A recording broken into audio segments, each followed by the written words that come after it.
ভোর 5টার সময় উঠে মনে হয় যেন পৃথিবীর সমস্ত কাজ একদিনেই করে নিই।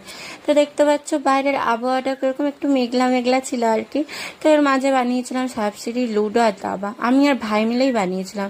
তারই মাঝখানে মাসি রুটি আর তরকারি দিয়েছিল। এগুলো খেয়ে আমরা গিয়েছিলাম বড় মাসির বাড়ি। তো বড় মাসির বাড়িতে আমরা একটু খাওয়া দাওয়া করে স্নান টান করে এবার ছাদে উঠেছিলাম। এই ছাদে নাকি প্রায় 4-5টা বিষাক্ত সাপ পাওয়া গেছিলো। কোথায় পাওয়া গেছিলো সেগুলোই দেখছিলাম। তার বাড়ি এসে আবার মাসি পাস্তা বানিয়ে দিয়েছিল, সেটাও আমি খেয়েছিলাম। সত্যি টেস্টটা খুব সুন্দর ছিল।